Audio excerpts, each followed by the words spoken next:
sure someone else will agree with me on this, that we shouldn't have viewed them as like advisors or mentors. And of course, once in a while, you will still hear someone saying that, yeah, there's still a lot to learn, but do they really mean that? No, they don't.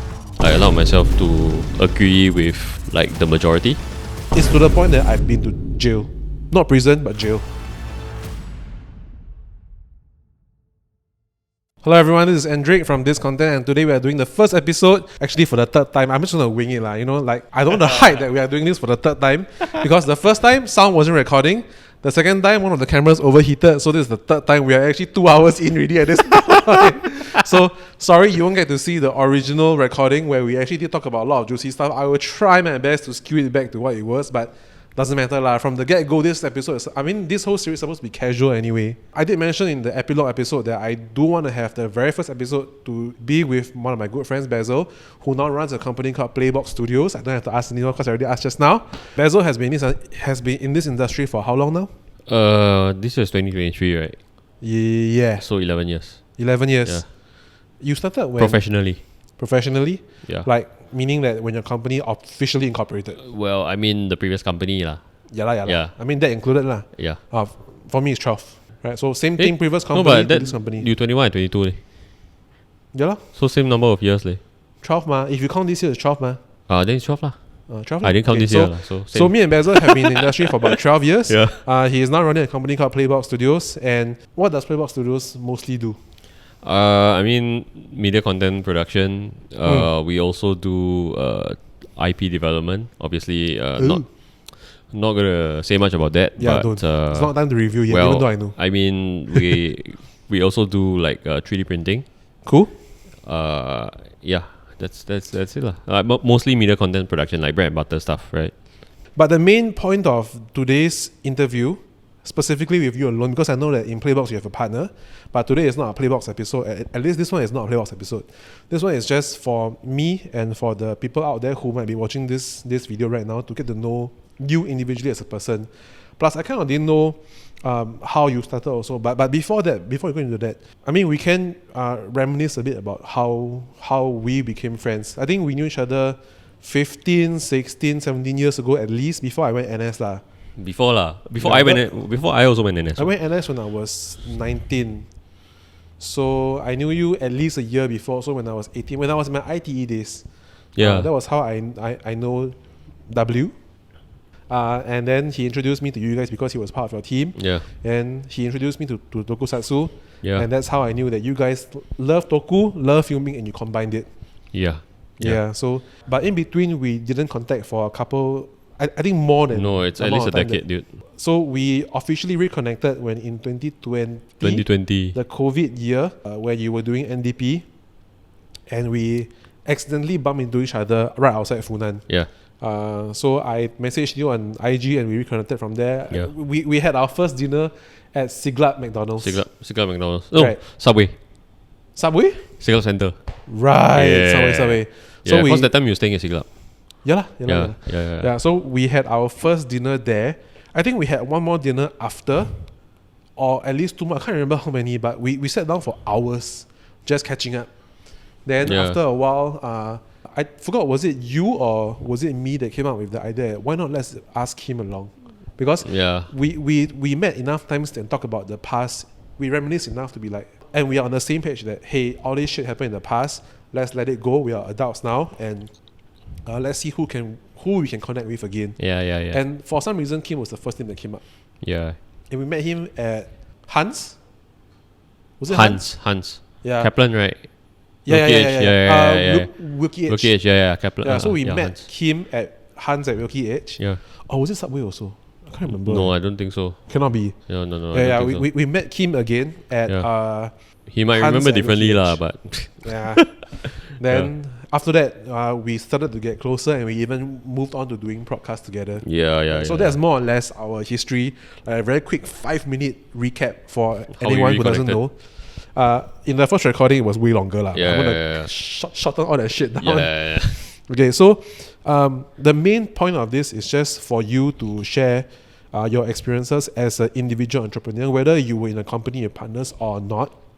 But what were the shit that you went through? This is a show that is called This Content. So do share some of your discontented experiences, and then what do you learn and take away from it? So let's just start with when did you begin to take this seriously? What do you mean by seriously? That you decided that it was no longer a hobby and you want it to be your career. What were the actions that you took? Well, I think originally you know that I wanted to be a police officer, right? Yeah, that was like my dream for the longest time. Then obviously I went for a couple of interviews and I didn't make it. I think that was also around the time that I guess we stopped contacting each other. Yeah, so we for lack of a better term, fell out, right? So then after that, you know that the previous group, we had this vision that we wanted to bring to reality, right? So after I OR'd, we saw a potential opportunity to, I OR'd, I got nothing better to do, right? So let me just dip my toes into this and see what happens. And then we had the opportunity to support a very large scale national event, and which was NDP lah. Yeah, the one you can say, right? Yeah, I can say. Yeah. And because it's my connections lah. Yeah. So I grasped at that. I suggested it to them. We grasped at that, and in order to actually get some opportunities back from NDP, we decided to incorporate a company and to also put into motion that project that we wanted to visualize. So that was pretty much how I decided to get into doing this professionally lah. Yeah, and then at that time I was like, okay, you know what, if we want to do it, I don't want to just do it small. I don't just want to do it like as a fan kind of thing. Like I think it should be done. It should be something that's done professionally. To do that, we can't do it on our own, so we had to build our reputation. So that's what I thought I would do lah. I was there for 10 years. I think I gave like almost everything. I gave basically my entire youth, my 20s, to it, and dude, you didn't just give away your youth, you gave your future also. Probably. I mean, that one might be a bit too sensitive to share in detail. Probably. But I think we both know what what I'm talking about. Yeah, I know. You sacrifice your future. I know. Yeah, I gave a lot. Yes, and it didn't turn out the way I thought it would, and here I am lah. Yeah, this is my second try, my second chance. As an individual entrepreneur, right, off the top of your head, what were some of the entrepreneurial shit that you have went through that really left a mark?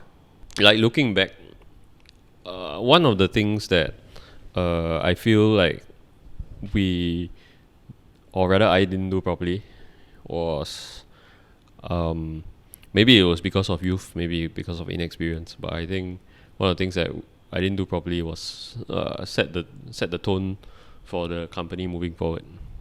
Okay, you want to elaborate a bit on that? Yeah, I mean in terms of like maybe getting proper SOPs in place, making sure that everybody got their fair and not equal share. It obviously wasn't equal. Yeah, it wasn't equal towards who was actually doing the work. Yeah, and then I also felt that maybe there were certain people that we shouldn't have, as a collective, I'm sure someone else will agree with me on this, that we shouldn't have viewed them as like advisors or mentors. Yeah. Because they didn't have any experience in business. Yeah, so I feel like those were some of the things that maybe on hindsight I could have done better lah. Yeah, but then who knew, right? I mean, who knows when people know how to say the right things. Like, I mean, experience does help you learn how to say the right things. Yeah. And convince younger people that you're the shit. Right? And, being a young person who's just starting your career, whether or not you're in business on your own or whether you're working for a company, it's easy to be taken in by promises and aspirations. You only know like many years later that all of that is bullshit. Yeah. So you pay the price lah. Basically, that's why I feel like at the beginning I should have I should have looked for a proper business mentor to guide me along my way. Yeah. And do you have that now? I do have that now, and I only had like a proper mentor like I think 7 or 8 years in. So since you mentioned about this mentorship topic, right, it's actually something that has been on my mind for a while. So you said that you just got a mentor recently. I'm guessing a couple years ago. No, it's at least Right. at least for 3-4 years already. 3-4 years already, Yeah. right? So before entering into this mentorship with this person, with this mentor, was there like an official like can you be my mentor, or it just happened? I think it just happened. Like I mean, he came on to invest, right? Yeah. So at the same time, I guess he felt that I was looking for some sort of validation on. Okay, obviously as an entrepreneur, sometimes you do need validation, right? Whether your anybody would need validation. Whether Yeah. your thought processes, whether what you're thinking, what you're seeing, Yeah. whether what you're thinking is the same as what you're feeling, or whether what is happening is the same as what you're feeling. Yep. So you need that sort of validation to see whether you're on the right path, Yeah. right? And for many years, whatever that was the reality, I felt that something was off. I felt that something was off when it comes to the numbers, Yeah. right? So I think a proper mentor would have seen that there was a problem. I allowed myself to be I take responsibility for this. I'm not Yeah. blaming anybody, but I allowed myself to be to let my guard down. I allowed myself to agree with like the majority. If I'm feeling one way and 2% say it's not that way, then I'll just follow what they say. So end of the day, I realized that I should trust my own gut feel. Yeah. So you've taken on a mentor, or it just happened, even though at that point you've already had about 10 years of experience. No, about 7-8 years. Sure, almost a Yeah. decade then. Almost Still, a decade, yeah. right? It's still a good long enough run Yeah. to be in the same industry. Yeah. Most people, they spend 3 years in the industry and like, yeah, I know everything. Yeah. To be honest, especially Singaporeans lah. I mean, sad to say, if you're offended by this, you're probably one of them. I don't want to make this into a generational Yeah. thing. Yeah. But whether they are of our generation, Yeah. older or younger, Yeah. I do see this trend happening. Yeah.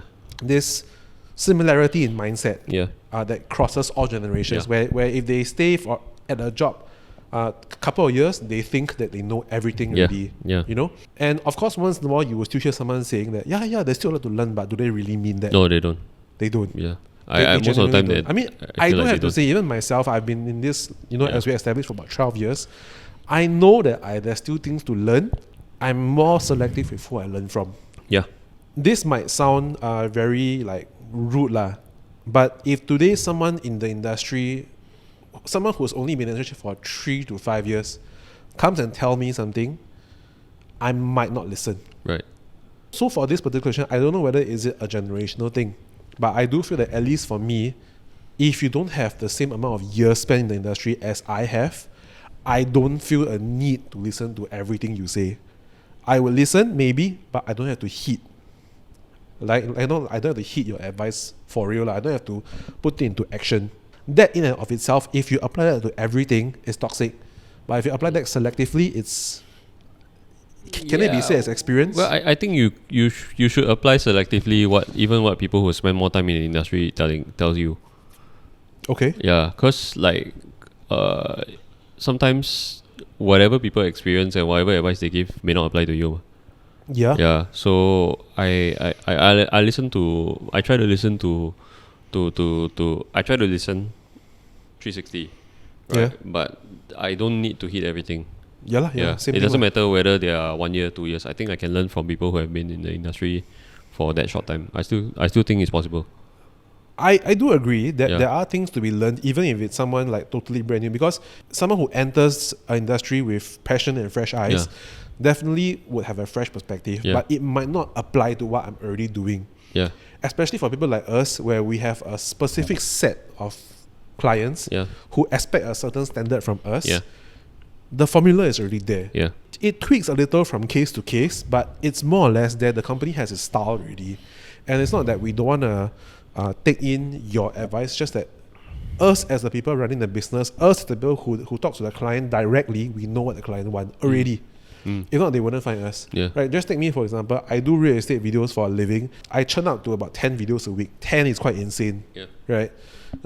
Each video is about 3 to 5 minutes lah. Okay, or sometimes even longer. At this point in my career, the clients who contact me already know what they're signing up for. They know what is the style expected. They know what I can deliver. They ask me for something new. I'm at the point that I'll reject, which I did. I actually recently did reject a client who wanted me to do. I don't know who taught me this phrase. Is it called vertex or vortex editing? Vortex editing. You It's vortex. you I've taught me heard of that? it. I've heard of it. It's some new TikTok thing. Yeah, which Yeah. is not for me lah. Yeah, you know, yeah. as an old man in my yeah. 30s, that gives me a headache. Yeah. I saw this term in one of the CVs that I saw recently. Right. So the client actually approached me, asked me to shoot this specific style and edit it this way. And number one, I already know that it wouldn't fly by my editor already, because we are not trained to edit like that. So why pay me for something that I'm not best at?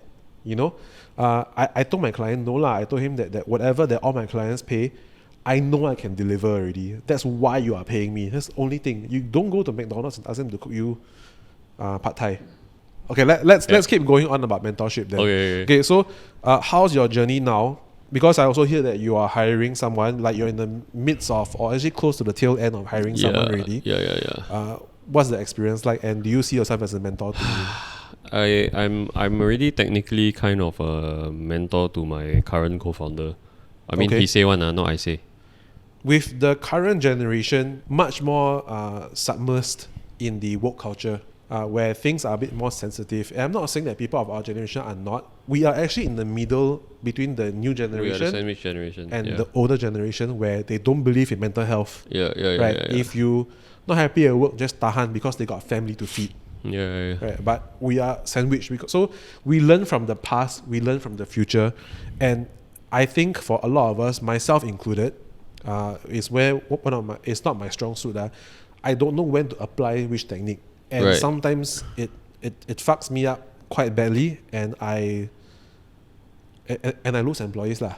How do you feel like you know what to do in a mentorship program? How do you know when to give advice, when to step back?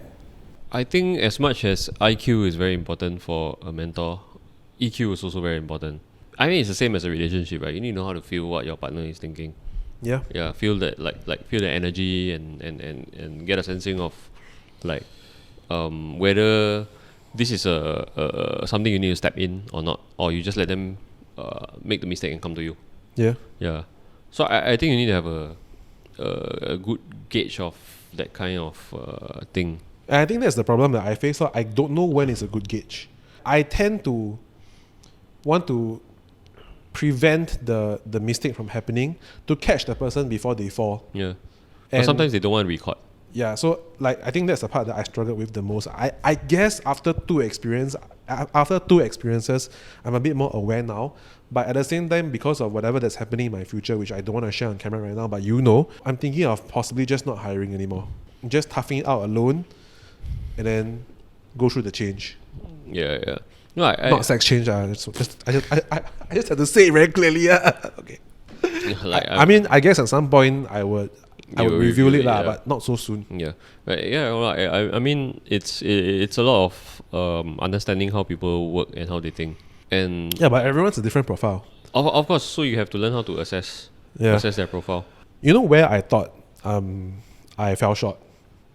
I thought I fell short because I spent a lot of my youth not being around people. A huge part of my primary school, I was bullied. Then in the tail end of my primary school, I became the bully. And in secondary school, day one, my form teacher announced to the whole class that Andric used to be a bully. So people stayed away from me. Oh, that's terrible. Yeah, so I spent a huge part of my secondary school not having real friends until I joined a gang.